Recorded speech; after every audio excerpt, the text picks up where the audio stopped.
What is going on, ladies and gentlemen? Welcome back to the channel. My name is Paul. This is the Leeds Therapy. Thank you as ever for stopping by. I really do appreciate it. I hope you're doing well.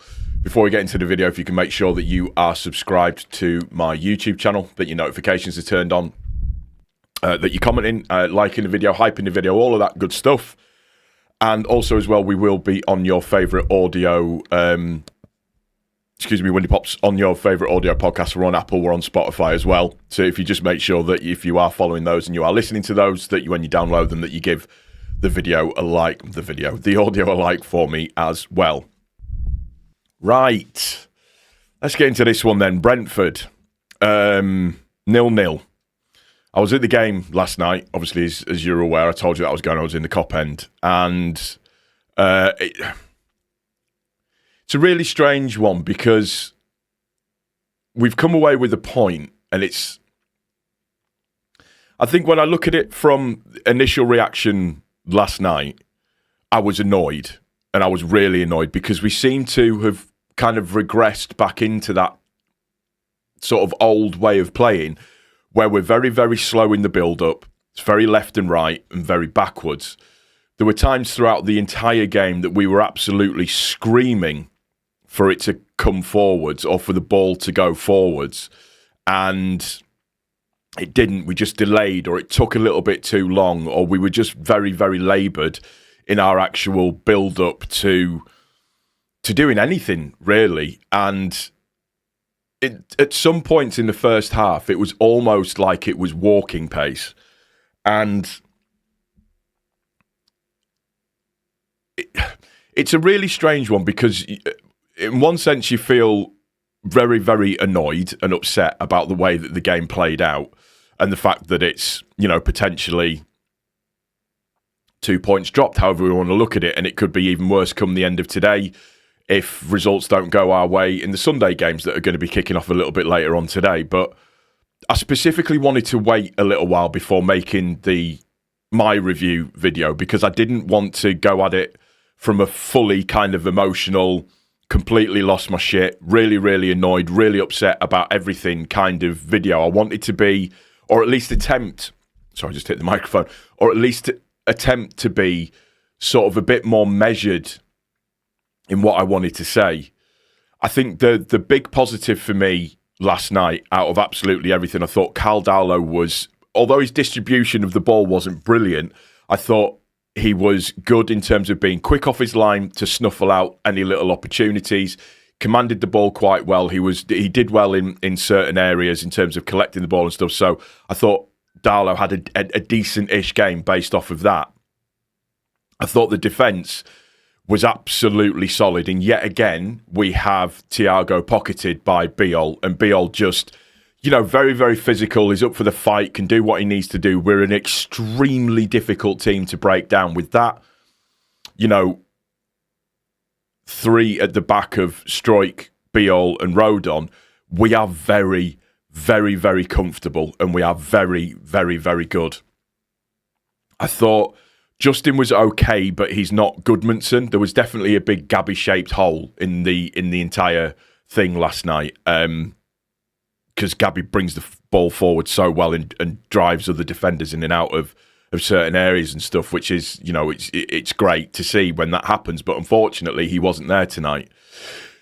I thought Bogle was okay as well. I thought in the first half, I said on X when the first half ended, I thought that nobody really stood out. But I suppose on reflection, Bogle was probably the one that was putting in the most amount of offensive work. It's that weird role that he's playing again, which I don't think suits him, and you don't get the best out of him. I thought Ampadu was fine. I thought Stack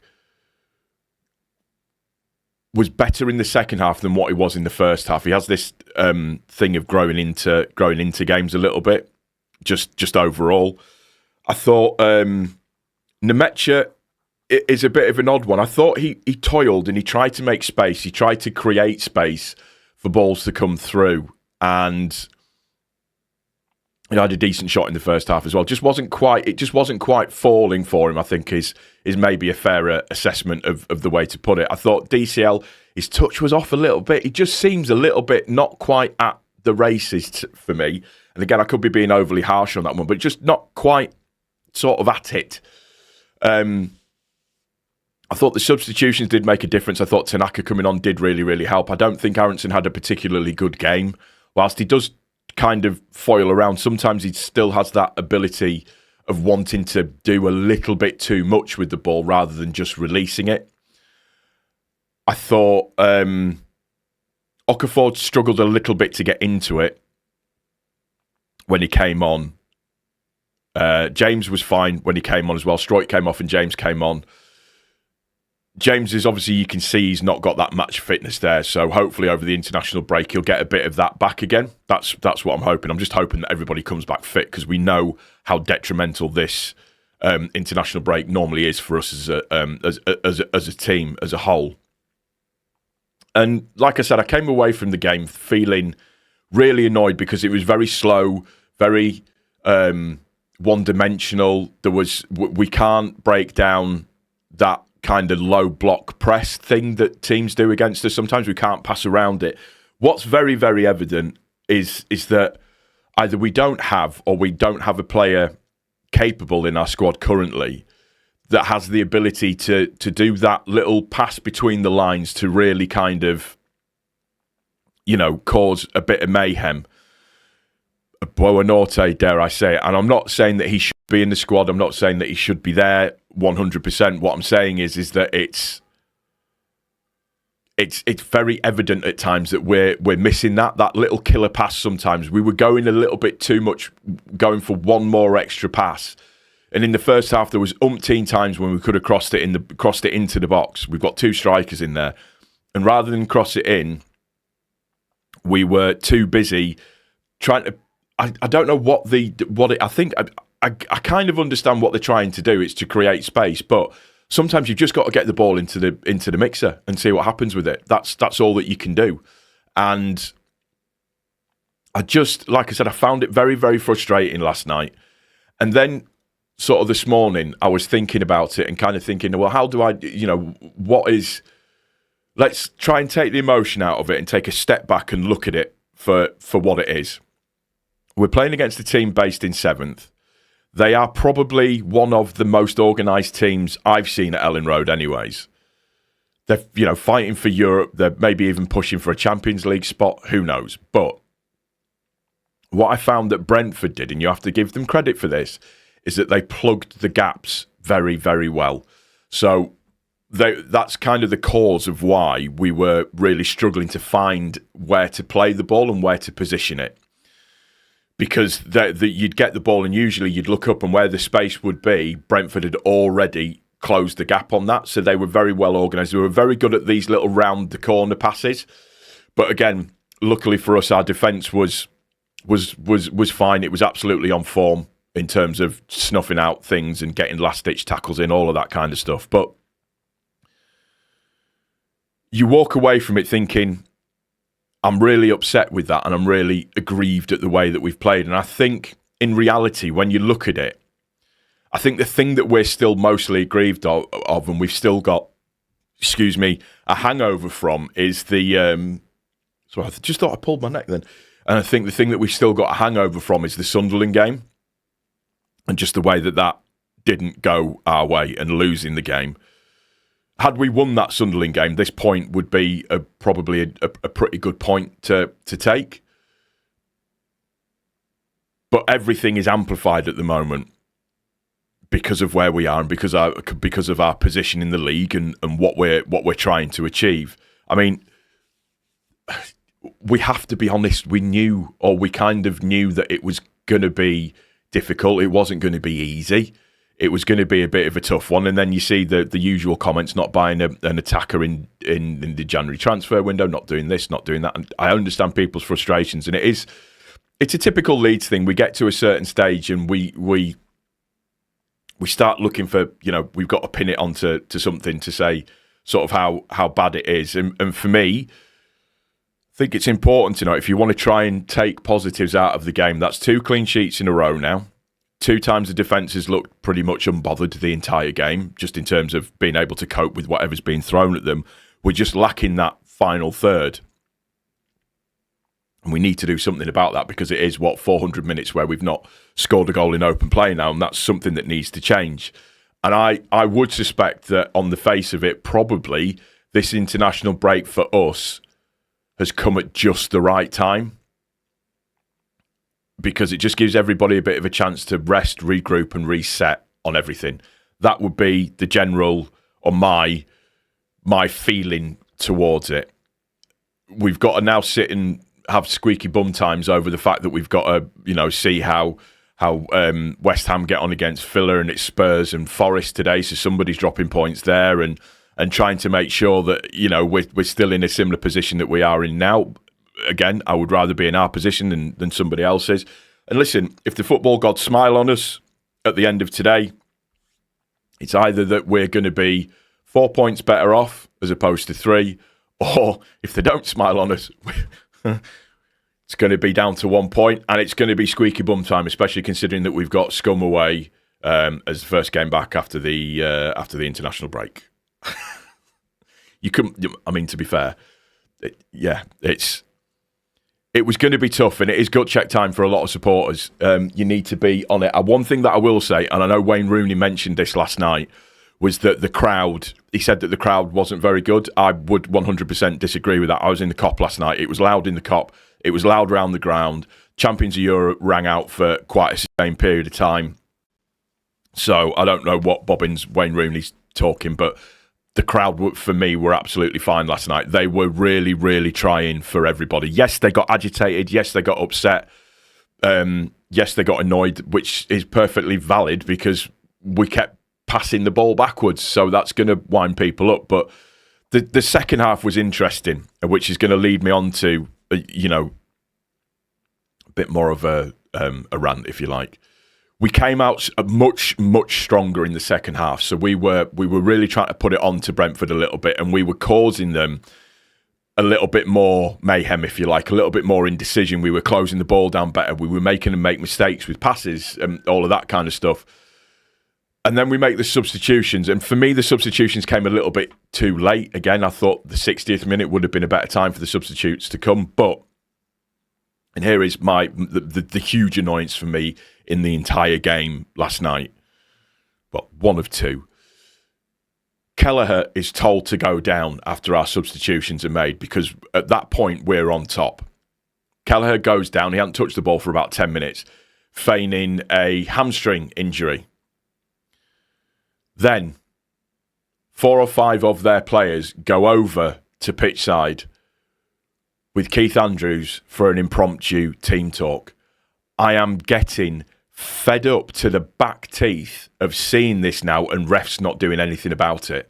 There needs to be something done about it. It's absolutely mind-boggling that they aren't going over and going, no, you need to come away while this is going on. I mean, to be fair, if I was a Leeds player, do you know what I would go and do? I'd go and run over as well, and I'd go and stand in the little team talk and listen to what they've got to say.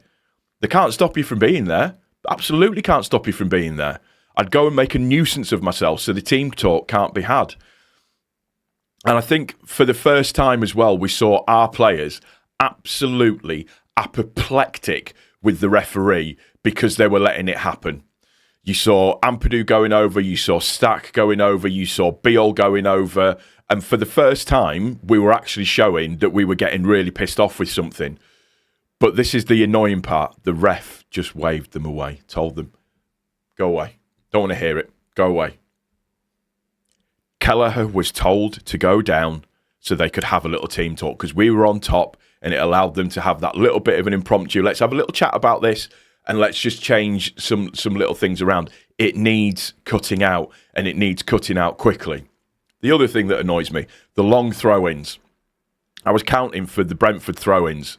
Their throw-ins lasted anywhere from 30 seconds to a minute per throw-in before the ball was actually played. And with the number of throw-ins, they had, 10 throw-ins, I think, overall during the game? Around about 10. The amount of time that wastes is absolutely unbelievable. Genuinely unbelievable. That also needs stamping on as well. And the soft yellow cards that we got given in the first half in particular were absolutely ridiculous. And the other side of it is that you see, like, Thiago on his, like, 17th foul and still not getting a yellow card, or other players not getting a yellow card. DCL being absolutely manhandled off the ball and not getting free kicks. But then the softest of touches from our players and the free kick gets given. The inconsistency in refereeing in this league is an absolute joke. It's a joke, the way that you see it. Just that kind of, that level playing field and just doing things the right way when they're supposed to be done and reffing the game and not making it about you. But just, I find it infuriating, just absolutely infuriating, those little things that you see and those little things that happen. It winds me the hell up. And look, it's not a reflection on the game and the outcome of the game and the 0-0. Our inability to create in the final third is our own problem to deal with. That's something that we need to get a grip of and get a grip of quickly. I think Okafor coming back will make a difference. I think James getting back to fitness will make a difference. He's got to use Nonto more as far as I'm concerned because of how much more direct he is. Tanaka made a difference when he came on, just being more progressive with the ball. And that's what we lack sometimes, is that progressiveness with the ball. Somebody picking the ball up in midfield and driving forwards. We don't do that enough. And that's, one of the things that I find most annoying about when we play, that's the type of thing that happens. So, in the cold light of day, a point might not be the worst thing. I would have said that it would have been a must-win game. But in the cold light of day, a point might not have been the worst thing. And you have to give Brentford credit for plugging the gaps for when we would normally break and go forwards or put the ball forwards. My biggest annoyance within the game, in terms of the game itself, was not delivering the crosses when they needed to, overplaying the ball, and just passing it around sometimes when maybe a ball over the top wasn't the worst idea. So, slightly disappointed, but it's another point on the way to hopefully staying up. But it's that kind of, the PTSD sneaks in and you kind of think to yourself, well, are we sleepwalking into potential relegation? And that's, the PTSD side of being a Leeds United fan that snaps into you. Or do you think, well, will that end up being a valuable point at the end of the day? To be fair, we won't be able to comment properly until the end of the day today. So, with that being said, I'm going to go and lie down. I'm going to go and shave my head, have a shave anyways. And I've waffled on for enough. That's my summarisation of the game. I do hope you've enjoyed it. If you have, please don't forget to click the like button. Please comment. Please subscribe. Please make sure that your notifications are turned on. I'm really wanting to get to 5k, and we're on the road to that. We've had a nice little uptick in subscribers, so welcome new subscribers. Thank you for joining. If you're listening on the audio, make sure that you give that a like rating as well, because again, that just helps push it further forwards. Take care of each other. Most importantly, please take care of yourself. We'll see you on the next one, guys. Thank you for stopping by. Cheers.